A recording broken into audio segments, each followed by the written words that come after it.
The soul लोगों is. के लिए आत्मा पवित्र है लेकिन शरीर उन्हें अपवित्र लगता है, ये कैसे संभव है? Yes? हम यही तो करते रहे हैं, है ना? ये कहना कि ईश्वर तो पवित्र है लेकिन सृष्टि अपवित्र है, ये कैसे संभव है? ईश्वर का विचार ही आपके मन में इसलिए आया क्योंकि आपने सृष्टि को देखा, है ना? जब आपका जन्म हुआ और आपने आंखें खोली, आपने अपने आसपास देखा, वहां इतनी विशाल सृष्टि थी। आपके यहां आने से पहले कितना कुछ हो चुका था। बेशक आपने तो ये सब नहीं रचा, इसलिए आपने सोचा कि इसका कोई ना कोई रचयिता होगा। इसी तरह आप सृष्टा तक पहुंचे, है ना? जिस पल आपने सोचा कि इसका कोई सृष्टा होगा, चूंकि आप एक इंसान हैं, इसलिए आपने सोचा कि वो एक बहुत बड़ा इंसान होगा। मेरे जैसा छोटा आदमी तो ये सब नहीं कर सकता, निश्चित रूप से वो एक बहुत बड़ा इंसान होगा। सिर्फ 2 हाथों से वो इतनी रचना कैसे कर सकता है? निश्चित रूप से उसके 8 हाथ होंगे। Isn't it? Isn't it so?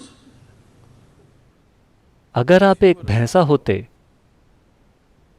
तो आप सच में ये सोचते कि भगवान एक बहुत बड़ा भैंसा होगा।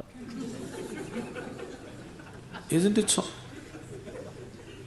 Yes or no? आप जाकर किसी भैंसे से पूछकर देखिए, वो आपसे यही कहेगा कि भगवान एक बहुत बड़ा भैंसा है, शायद 4 सींग वाला। You know Idi Amin? आपने ईदी अमीन के बारे में सुना है, युगांडा वाला? ईदी अमीन ने ऐलान किया कि भगवान काले हैं। मैं उससे सहमत हूं। अगर गोरों के भगवान गोरे हो सकते हैं तो कालों के भगवान काले क्यों नहीं हो सकते? पर वे दोनों ही भ्रम में हैं।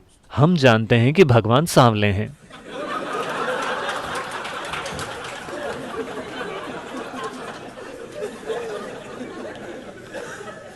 क्योंकि वे खुद हमारे पास आए थे।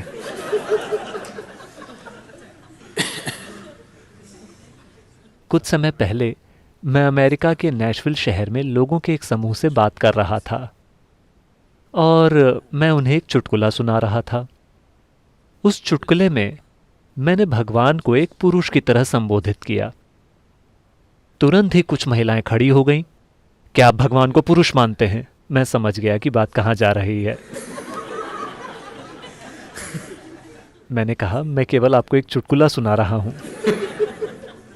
नहीं, आपने पुरुष का संबोधन किया। क्या आप भगवान को पुरुष मानते हैं?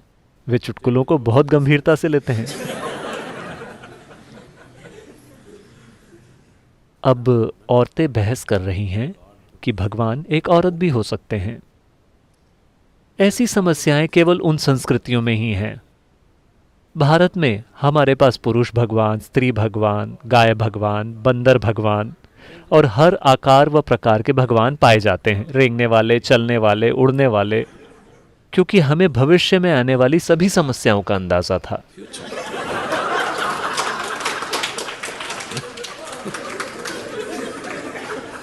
देखिए, इस ग्रह पर जब पुरुष सबसे शक्तिशाली बल था तो स्वाभाविक रूप से पुरुष ही भगवान था। अब महिलाएं भी ताकतवर होने लगी हैं तो वे भी सवाल करने लगी हैं कि भगवान एक औरत क्यों नहीं हो सकते। मान लें कल अगर कुत्तों को बहुत सारी ताकत मिल जाए, जो उन्हें मिल ही रही है, तो कुत्ते भी पूछेंगे कि भगवान एक कुत्ता क्यों नहीं हो सकता। डॉग और गॉड की स्पेलिंग भी एक सी ही है।